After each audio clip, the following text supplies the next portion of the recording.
Construire le Grand Paris, un podcast Imo Week avec le soutien de Sogeprom. Aujourd'hui, Thierry Dallard, président de la Société du Grand Paris, au micro de Pascal Bonnefille.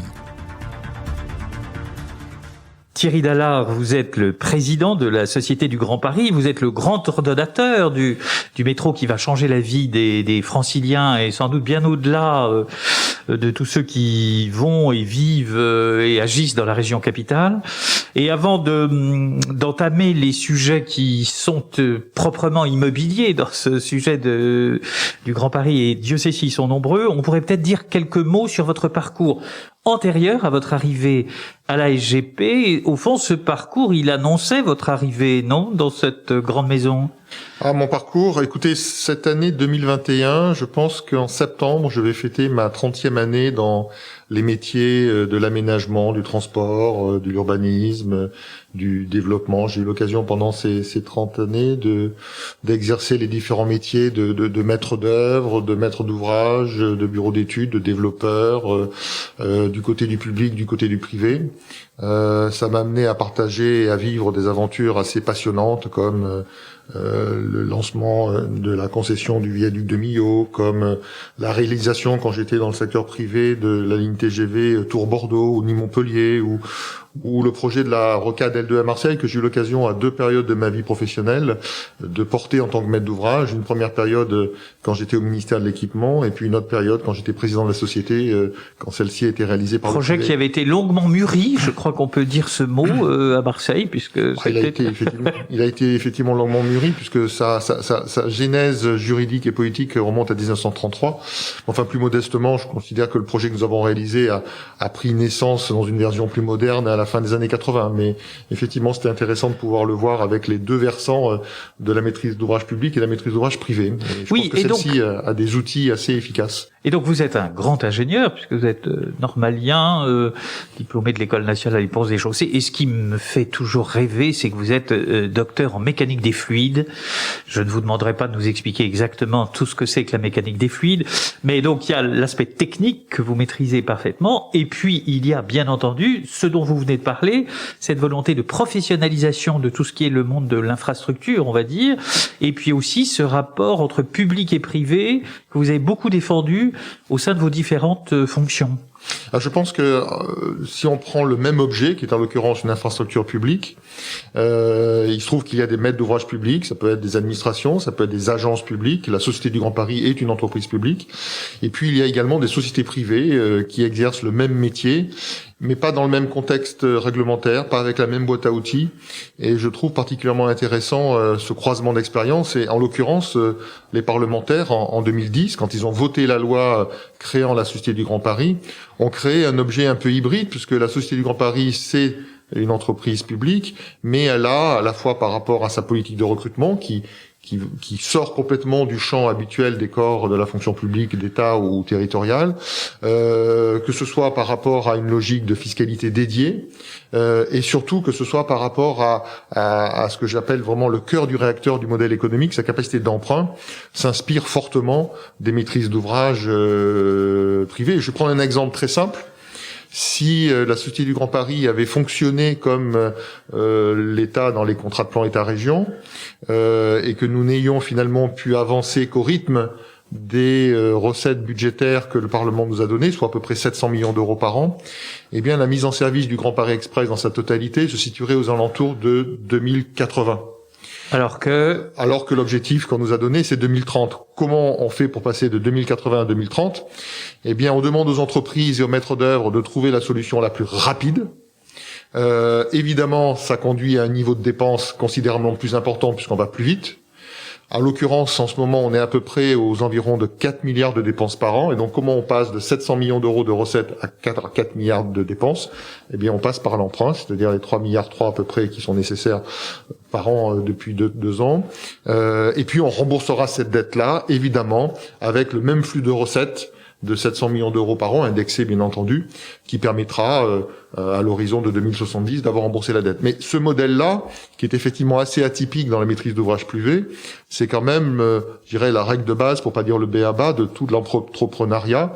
Quand vous avez un projet, que vous êtes chef d'entreprise et que ce projet peut créer de la valeur, vous attendez pas d'avoir économisé pendant 10 ou 20 ans pour le réaliser.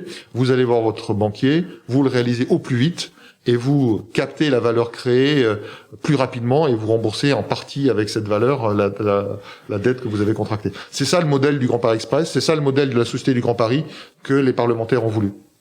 Ce qui me fait penser que, au fond, le mot l'Haussmann de notre temps n'est pas totalement faux, parce que c'est un tout petit peu aussi le modèle haussmannien, c'est-à-dire je n'ai pas moi-même la capacité financière de faire les travaux, et il faut donc que je la trouve ailleurs. Et je rembourse ensuite sur les gains que j'ai réalisés grâce à l'ensemble de ces travaux, etc. C'est bien ça le modèle. C'est ça, un bémol près, c'est qu'effectivement la création de valeur que va générer le Grand Paris Express par justement le développement immobilier qui va accompagner la mise en service et dont on va parler bien évidemment autour de chacune des gares. Cette valeur-là, elle est en fait diffuse, elle n'est pas captée par la Société du Grand Paris, elle est de facto répartie dans la fiscalité de droit commun. Tout simplement parce qu'en fait on ne sait pas directement la flécher, on ne sait pas vraiment permettre d'associer cette création à la dépense de l'entreprise. Et donc l'originalité, c'est d'avoir finalement un peu marié les deux, marier ce concept haussmannien, ce concept d'auto-entrepreneur avec les outils afférents, mais en ayant effectivement un sous-jacent en termes de recettes qui est la fiscalité francilienne, adossée principalement sur les mètres carrés de bureaux existants, qui permet encore une fois d'avoir cette formidable accélération du projet, puisqu'encore une fois, c'est presque 50 ans que l'on gagne dans la mise en service du Grand Paris Express. Dans une interview à la belle revue Risque, vous disiez au tout début de l'année dernière, je crois que ça fait à peu près un an, le vrai projet in fine, ce n'est pas le métro, c'est ce que vous venez de nous dire, ce sont les 80 milliards d'investissements autour de lui, c'est-à-dire quand même 2 fois le métro, et ça va durer peut-être 10, 20, 30 ans, bien entendu, et c'est de ça dont on va parler, c'est-à-dire tout ce qui est autour du métro, sachant que pour les auditeurs d'Imo Week, le sujet purement technique du métro, tout le monde vous fait confiance. Je suis sûr que techniquement, il doit y avoir 2-3 petits sujets. On peut peut-être quand même les évoquer rapidement, sachant que la construction de 65 gares, les tunnels, etc., c'est quand même techniquement un très grand défi, un très grand chantier, j'imagine, considérable en termes d'enjeux techniques. Alors le défi, il est de plusieurs ordres. Il est effectivement technique. Je pense que tout le monde aujourd'hui est familier avec les tunneliers, ce que ça suppose comme savoir-faire, la technicité de ces machines qui sont des véritables sous-marins qui creusent sous nos pieds, et donc les aléas qu'on peut évidemment rencontrer dans les sous-sols du Grand Paris. C'est aussi un sujet et un enjeu organisationnel. Je vais prendre un exemple. Cette année, en 2021, nous avons aux environs de 50 procédures d'appel d'offres pour choisir les entreprises qui vont réaliser les aménagements dans les gares. Donc on voit le formidable process industriel et administratif qu'il faut pouvoir maîtriser pour pouvoir l'amener à terme. Et puis c'est un enjeu humain qui se décline de multiples façons. Humain déjà pour les entreprises, parce que pour pouvoir répondre à ces 50 appels d'offres, il faut mettre des ressources humaines. Pour pouvoir faire tourner 20 tunneliers avec un équipage à peu près d'une petite centaine de personnes, eh bien il faut non seulement trouver des ressources humaines, mais il faut les former. Et puis le volet humain qui est évidemment l'un des plus sensibles et qui est l'un des facteurs qui définit les dates de mise en service quelque part, c'est évidemment l'acceptabilité par les riverains, par les parties prenantes. Parce que dès lors que l'on n'a pas cette contrainte habituelle de la régulation budgétaire qui définit bien souvent les dates de mise en service des projets publics, on revient évidemment, comme tout bon planning, tout maître d'ouvrage, c'est qu'il y a toujours un chemin critique. Quand on en a résolu un, on en a un deuxième qui pointe son nez. Eh bien, les chemins critiques sont ceux qui sont liés à ces enjeux. Chemin critique par rapport aux aléas, chemin critique par rapport aux moyens que les entreprises peuvent mobiliser, et puis chemin critique par rapport à l'acceptabilité par les riverains de chantiers qui se déroulent sous leurs fenêtres, qui sont évidemment, malgré tous les efforts dont on peut faire preuve avec les entreprises, restent des choses qui sont pas totalement anodines. Construire le Grand Paris, un podcast Imo Week avec le soutien de Sogeprom. cette création incroyable quand même, 65 gares, c'est pas tout à fait rien sur une surface qui dépasse de très loin évidemment. C'est un sujet qui, au fond, concerne Paris de façon indirecte, mais qui concerne l'ensemble des Franciliens. Quelle est votre vision au-delà du Grand Paris Express, au-delà de ces gares, du Grand Paris? C'est-à-dire que, est-ce que vous avez conscience de construire là, au fond, une nouvelle métropole, une nouvelle cité, au fond, comme peut-être l'avait Haussmann? Alors c'est effectivement ce que j'appelais l'acte 2 du Grand Paris Express, c'est que le métro, c'est quelque part la charpente d'un grand projet, d'une grande maison qu'il va falloir construire probablement pendant quelques décennies après la mise en service du métro, avec une caractéristique que l'on connaît tous, c'est que dans ces projets qui ont comme principale conséquence de modifier les relations au temps et à l'espace, c'est bien souvent uniquement quand on a mis en service que tout le monde s'en rend compte. Je prends l'exemple récent du TGV Tours Bordeaux qui a mis Paris-Bordeaux à 2 heures, malgré le fait qu'on en parlait depuis des années et des années.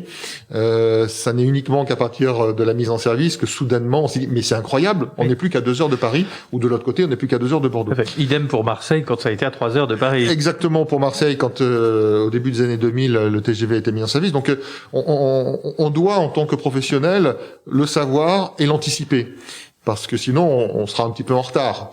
Et ça, c'est l'un des gros enjeux, c'est effectivement de réaliser ce qui va accompagner. Alors, c'est quoi qui est principalement en cause? Mais écoutez, c'est les quartiers qui vont être bouleversés par l'arrivée du métro et qui va induire un choc d'accessibilité. Et ces 65 quartiers de gare, quand on regarde finalement ce que ça veut dire concrètement, on a un indicateur qui est qu'est-ce que fait un piéton en 10 minutes ou un quart d'heure. Donc il fait une certaine distance, et quand on fait la somme de toutes ces distances sur toutes les gares, on obtient une surface qui est équivalente à 1,5 fois Paris. Donc ça montre la taille de l'enjeu et de la mutation qui est devant nous. Et cette mutation, par rapport à Paris même, ça n'est pas simplement rajouter des arrondissements autour de Paris, c'est changer la nature des relations des territoires les uns avec les autres. On n'est pas en train simplement de exporter de Paris vers la banlieue ce que Paris ne peut plus fournir en logement ou en mètres carrés pour les entreprises. Oui, ce qui serait un peu triste comme seul projet, on peut dire. Ce qui serait en tout cas probablement peu valorisant pour les territoires dont on parle, c'est au contraire de voir comment autour de chacune des gares ce sont de nouvelles centralités, et comment finalement cette nouvelle métropole, ce nouvel espace métropolitain va fonctionner non pas de manière centrifuge autour d'un centre fort et prestigieux, historique et Paris, mais au contraire être capable de nouer une relation en réseau entre chacun de ces pôles-là. Et ça semble d'autant plus indispensable que la taille nous y conduit. Vous évoquez le fait qu'aujourd'hui, effectivement, Paris n'est pas concerné territorialement, à part une gare sur la ligne 14 à Maison-Blanche par les travaux du Grand Paris Express. Elle va l'être de facto par ricochet, ne serait-ce que parce qu'aujourd'hui, quand vous voulez aller d'un point de banlieue à un autre point de banlieue, vous voulez aller de Villejuif à La Défense, vous voulez aller de Champigny à Plaine Commune, vous rentrez dans Paris, et vous traversez Paris. Bon, demain, vous serez capable, par ce maillage de réseau en rocade, de pouvoir effectivement aller directement de pôle à pôle. Et c'est bien cet enjeu-là qui est devant nous. Comment ces pôles vont devenir, de la même manière que Paris n'a pas un centre, Paris a plusieurs centres. Vous avez République, vous avez Bastille, vous avez Champs-Élysées, vous avez Montparnasse, vous avez Montmartre, vous avez des pôles tournés vers le tourisme, vers la culture, vers l'activité. Bon, de la même manière, cette logique multipolaire, multi-centre, vous allez la voir à l'échelle effectivement du Grand Paris. Et encore une fois, on ne parle pas de quelques quartiers, d'une ou deux, l'équivalent d'une ou deux ZAC, on parle d'un espace qui représente 1,5 fois Paris. Donc c'est ça l'enjeu qui est devant nous. Alors les professionnels avec qui nous travaillons de l'immobilier, quand on croise un peu leurs analyses, nous ont aidé à émettre ce chiffre-là, qui est de dire il va y avoir à peu près un potentiel de 40 millions de mètres carrés, de 80 millions milliards d'euros d'investissement. Donc c'est ça qui attend tout le monde, qui attend les architectes, les promoteurs, les entreprises, qui attend aussi les acteurs publics, parce que il faut la concevoir, cette ville-là, ces villes-là, ces espaces urbains-là. Et ça, c'est un challenge qui est encore devant nous. Alors justement, comment travaille-t-on, comment travaillez-vous avec ces professionnels vers qui vous allez devoir aller et qui sont concernés au premier chef, puisque pour eux, c'est de formidables chantiers, nouvelles surfaces à construire, nouveaux immeubles à construire aussi. Comment est-ce que ça se passe ce contact entre vous, grandes structures publiques, et ces acteurs privés de l'immobilier?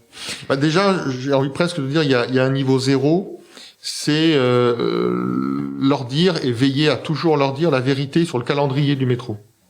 Je pense que dans ces métiers-là, où on doit se projeter dans un avenir qui par nature et construction est toujours incertain, avoir une capacité à les informer en temps réel de la situation est vraiment essentiel. Il est essentiel parce que ça a été reproché dans le passé. Et je pense qu'un projet d'une telle complexité ne peut pas se permettre d'avoir ce genre d'écart dans la perception de l'avenir. Et donc à la française, on critique toujours les retards. C'est un grand classique, ça. Mais ça, à la limite, qu'on critique les retards, c'est une chose. La question, c'est que quand on va être en retard, on le dise. D'accord. Et que le fait que le retard peut être critiqué ne soit pas une raison pour le taire ou ne pas l'annoncer. Je pense que c'est important pour tout le monde. J'évoquais tout à l'heure les tensions pour les entreprises dans leur mobilisation de moyens, mais il faut le dire. Et c'est aussi pour les opérateurs et les développeurs immobiliers. Et puis vous dites retard, mais des fois c'est pas du retard, c'est simplement dire qu'on est à l'heure, voire qu'on est légèrement en avance. Ça arrive. Et ça aussi, c'est des données qu'il faut partager. D'accord. On en parle effectivement moins, mais c'est tout aussi probable que l'inverse. Donc le niveau zéro, on va dire, de notre collaboration, c'est celui-là. Le deuxième, c'est que rappeler que la Société du Grand Paris ne peut pas et n'a pas la légitimité pour porter le développement de ces 40 millions de mètres carrés et de ces 80 milliards d'investissements. Nous sommes le maître d'ouvrage du métro. Nous avons néanmoins un rôle à l'échelle des terrains dont nous sommes propriétaires.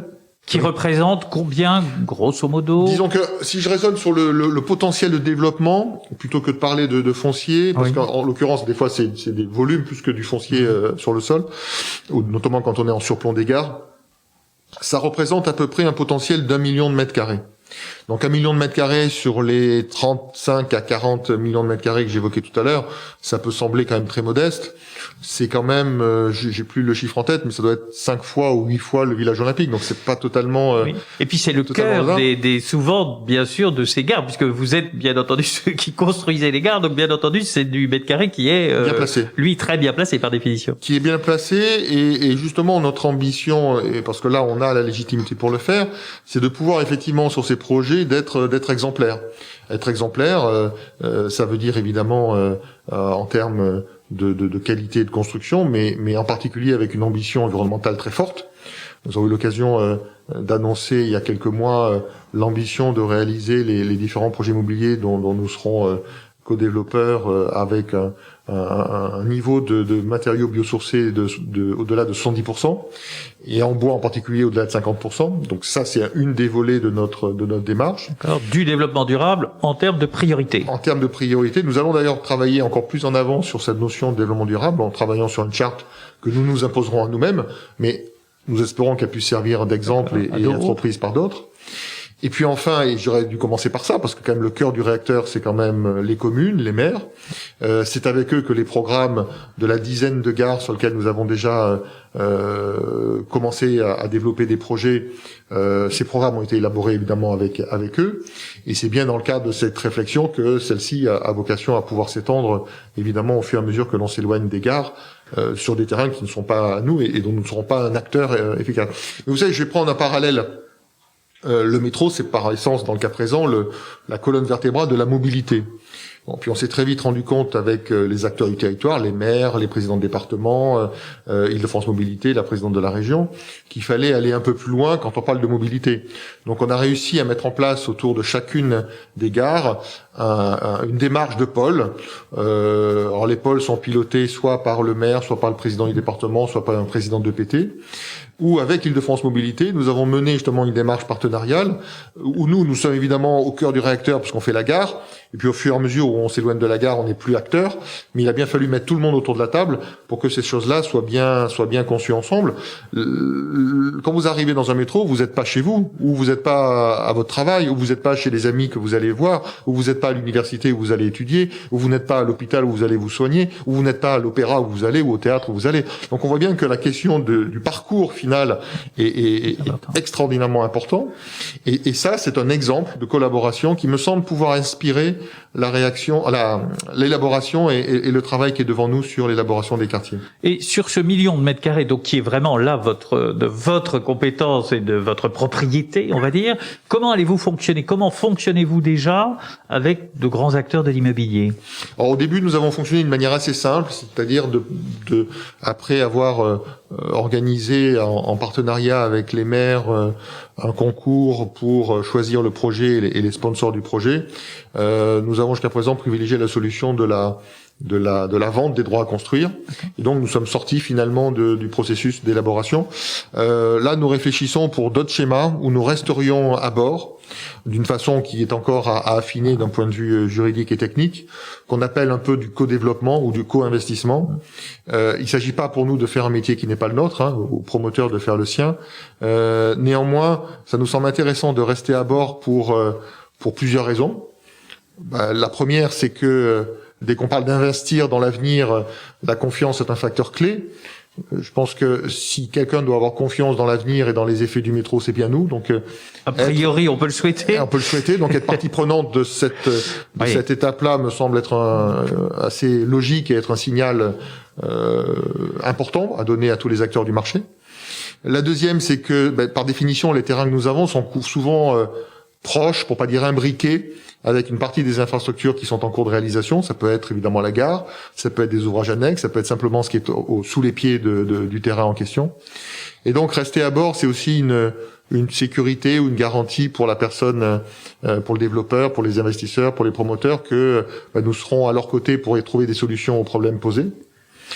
Et puis la troisième, j'aurais presque envie de vous dire, c'est une palissade, mais qui est plutôt vue avec la vision du privé. C'est que s'il y a de quoi gagner un peu d'argent et créer de la valeur, pourquoi faudrait-il que la SGP n'en récupère pas une part? Je rappelle quand même qu'il faut qu'elle rembourse un montant de dette qui sera de l'ordre de 35 milliards.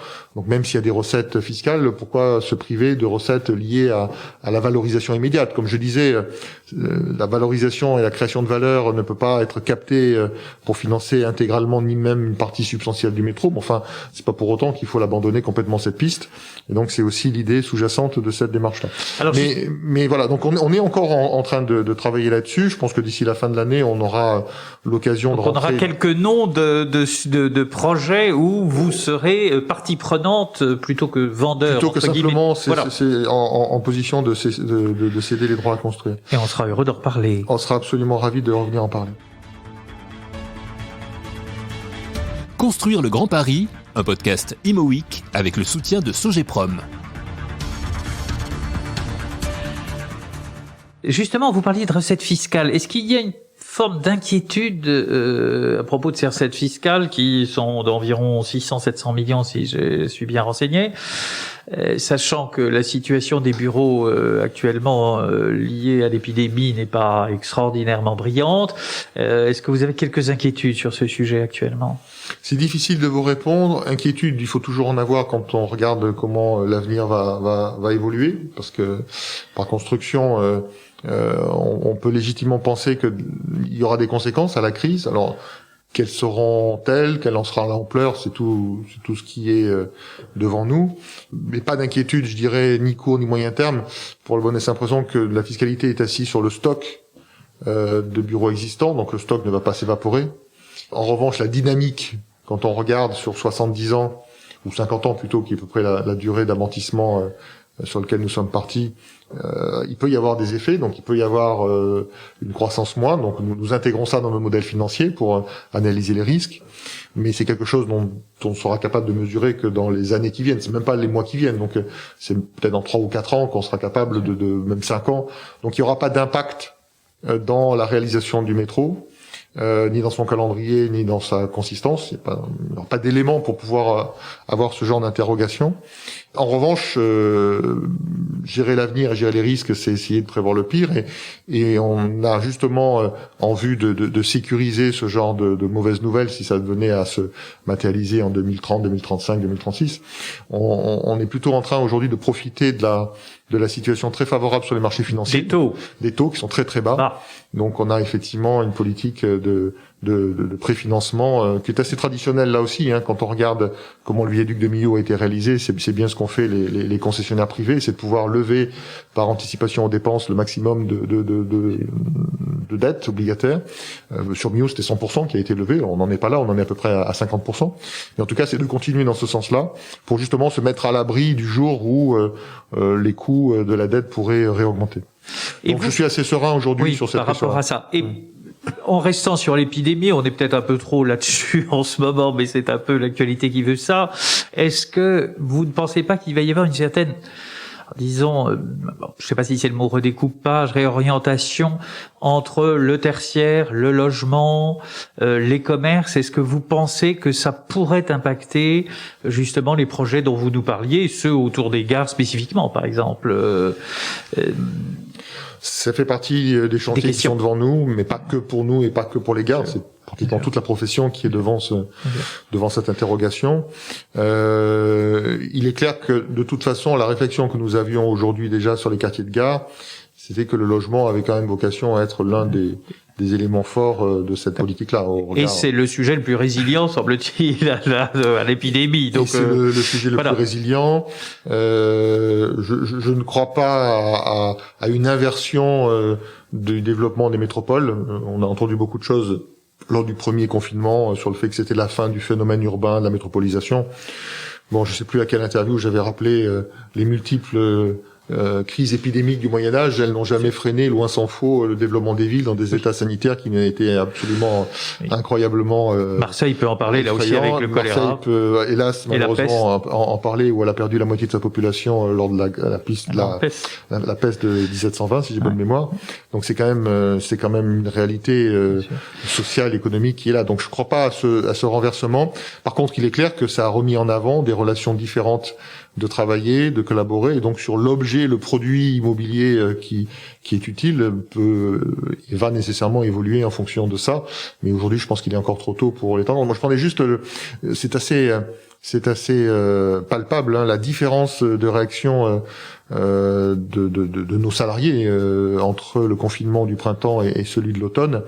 Premier confinement, on avait presque une forme où on est en train d'inventer quelque chose de nouveau, on va le projeter, je dirais pas que c'était excitant, mais il y a une forme d'attente. Pour nous tous d'ailleurs. Pour nous tous, bien sûr. Ce nouveau monde, etc. Oui. Bon, la deuxième séquence, c'était vivons qu'on retrouve l'ancien monde. Il y a quand même l'envie de se retrouver. La machine à café, les bars, enfin, j'ai pas senti cette remise en cause du modèle, mais au contraire une attente forte à le retrouver. Sur les gares, il y a eu une polémique, il y a toujours des polémiques, on est en France, sur la taille des gares. C'est-à-dire que certains défendaient des gares un peu cathédrales, j'exagère un peu, mais pas si loin que ça, et d'autres disaient, mais au fond, les stations de métro parisiennes, Guimard, c'est une petite sortie, c'est pas si grand que ça. Est-ce qu'on a vraiment besoin d'immenses locaux? Et est-ce qu'on a besoin d'y mettre des équipements publics, puisque c'est un des sujets, ou est-ce qu'au contraire, il faudrait pas les mettre à l'extérieur? Est-ce que ce sont des sujets sur lesquels votre position évolue, ou qu'elle va évoluer, ou sur lesquels vous réfléchissez? Déjà, rappeler une chose, c'est que les gares qui sont en cours de réalisation, ça fait déjà de nombreuses années que le programme a été défini, que les maîtres d'œuvre ont été choisis, que les permis de construire ont été signés. Donc, on va pas réinventer à chaque fois. Alors, peut-être qu'on pourra en parler pour le prochain super Grand Paris Express. C'est peut-être pas demain, celui-là. Ou d'autres métropoles, mais je crois que c'est pas pour demain. Non, par contre, je veux revenir sur ces a priori, parce que les gares, premièrement, ne sont pas si grandes que ça quand on voit la complexité des locaux techniques qu'il faut y mettre. Enfin, on a aujourd'hui des métros automatiques et des services et des systèmes qu'il faut pouvoir loger dans les espaces qui font que c'est plutôt la bagarre dans les équipes entre celles qui veulent faire un peu de commerce et celles qui doivent faire rentrer au chausse-pied tout ce qu'il faut pour faire tourner le métro. Et donc, j'ai pas le sentiment qu'on ait des espaces aussi gigantesques. Premièrement. Deuxièmement, il y a un élément qui donne le sentiment d'espace gigantesque, qui est le mode de construction. Ces boîtes parallélépipédiques, qui effectivement, à la différence du métro parisien, qui a été souvent creusé avec des espaces en voûte, ou alors même des fois creusé à ciel ouvert puis complètement recouvert, il était beaucoup moins profond. Et là, on se retrouve avec des situations où, si on veut éviter d'avoir à gérer des travaux très complexes dans les nappes phréatiques, eh bien, il faut creuser très profond, des grands murs, faire des boîtes, rendre étanche l'intérieur de la boîte, vider la boîte, et du coup, on a un volume dans lequel on met la gare. Donc c'est ça qui donne souvent cet espace ou ce sentiment d'espace, mais on n'est pas dans des situations aussi on va dire gigantesques. C'est pas forcément le fruit d'un d'une ambition architecturale. Pour moi, la bonne gare, c'est celle qui va se fondre dans un quartier urbain. Et donc, s'il devait y avoir un signal, c'est plutôt le bâtiment qui va être autour ou au-dessus qui doit le donner. En revanche, et c'est d'ailleurs pour ça qu'on parle de gare du Grand Paris Express et pas de station comme pour le métro, je tiens quand même à souligner une différence assez notable entre le métro réalisé à partir de 1900 et celui que nous réalisons en ce moment. C'est que le métro de 1900, il s'est, entre guillemets, glissé discrètement sous le tapis urbain hérité des travaux du baron Haussmann, mais n'a pas métamorphosé ni la place de la République, ni la rue de Rivoli, ni la place de l'Opéra. Bref, C'était tant quoi Haussmann était d'ailleurs assez visionnaire, puisque ces places, ces grandes places ou ces choses comme ça n'avaient pas été prévues pour des sorties de métro, lui, a priori. Mais ça marchait bien. Ça marchait bien. mais du coup, le métro est plutôt un objet qui s'est discrètement intégré dans le milieu urbain, et il n'y a pas eu de bouleversement de la construction urbaine. Le Grand Paris Express, c'est justement un peu l'inverse. Le Grand Paris Express, il s'inscrit dans des territoires qui existent, mais qui ont vocation à muter, et qui ont vocation à s'inscrire, encore une fois, dans une dynamique de reconstruction de la ville sur la ville, qui n'était absolument pas l'ambition du premier tour. Donc, le choix d'avoir appelé ça gare, avec son côté symbolique, centralité, me semble particulièrement bien choisi, et répondre justement à l'enjeu dont nous avons parlé tout à l'heure. Et puis, dernier commentaire sur ce sujet des gares. Moi, je constate que le travail, encore une fois, reste encore à mener entre qu'on va y mettre dedans, ce qu'on va mettre autour. Je vois simplement qu'aujourd'hui, je prends par exemple les vélos. Les vélos vont être un élément central, majeur de l'intermodalité et de la poursuite de la mobilité en dehors du métro. Eh bien, c'est clair que ça ne pourra pas rentrer dans les gares. Il va falloir le mettre autour. Il va falloir l'intégrer dans les réflexions urbaines qui vont se développer. Donc, on voit qu'on n'est pas vraiment que ce débat-là est un peu ancien. Et j'espère qu'il est derrière nous aujourd'hui, mais que, en revanche, le reste de la construction autour de cette gare doit plutôt aujourd'hui orienter nos énergies. Nous sommes en janvier 2021, c'est encore le temps des vœux. Est-ce que vous avez un vœu particulier à faire pour le Grand Paris Express et peut-être un vœu à adresser aux professionnels de l'immobilier qui nous écoutent ? Alors déjà, le vœu à toute la profession, et que j'ai fait d'ailleurs il n'y a pas longtemps aux Parisiens, Grands Parisiens, c'est de vous souhaiter pour 2021 une année pleine de projets. Je crois que le projet, c'est quand même le cœur de la vie, que ce soit à titre privé. On n'en manque pas avec cette série documentaire qui va réunir 10 grands acteurs du Grand Paris. Vive les projets! Donc vive les projets, et que 2021 soit une année de projets après les 12 mois écoulés particulièrement pénibles où on devait changer de pied en permanence. Et puis pour la Société du Grand Paris, pour le Grand Paris Express et pour nous tous, que la confiance continue à nous animer. J'évoquais tout à l'heure l'importance de la transparence. La confiance, on en a tous besoin. On en a besoin pour que les entreprises aient confiance dans le projet et répondent aux appels d'offres. On en a besoin pour que de nouveaux salariés nous rejoignent, puisqu'on a encore à peu près 200-250 embauches à faire cette année. On en a confiance dans les relations avec les riverains et les maires par rapport au calendrier et à la gestion des nuisances. Et qu'un projet d'une telle ampleur, de toute façon, on a beau faire, aura toujours des aléas sur sa route. Et donc, il faut qu'on les résolve à chaque fois. C'est le métier quotidien d'un maître d'ouvrage, de résoudre ces aléas. Et s'il n'y a pas la confiance de tous les acteurs qui nous accompagnent pour nous aider à les résoudre, là, pour le coup, le projet en est la première victime. Et donc, c'est le vœu que je nous souhaite, c'est de continuer à travers la même confiance qu'on a eue ces 2 dernières années, qui nous ont permis de passer à l'ère industrielle. Et cette ère industrielle ne fait que s'étendre et s'amplifier. Thierry Dallard, merci. Merci.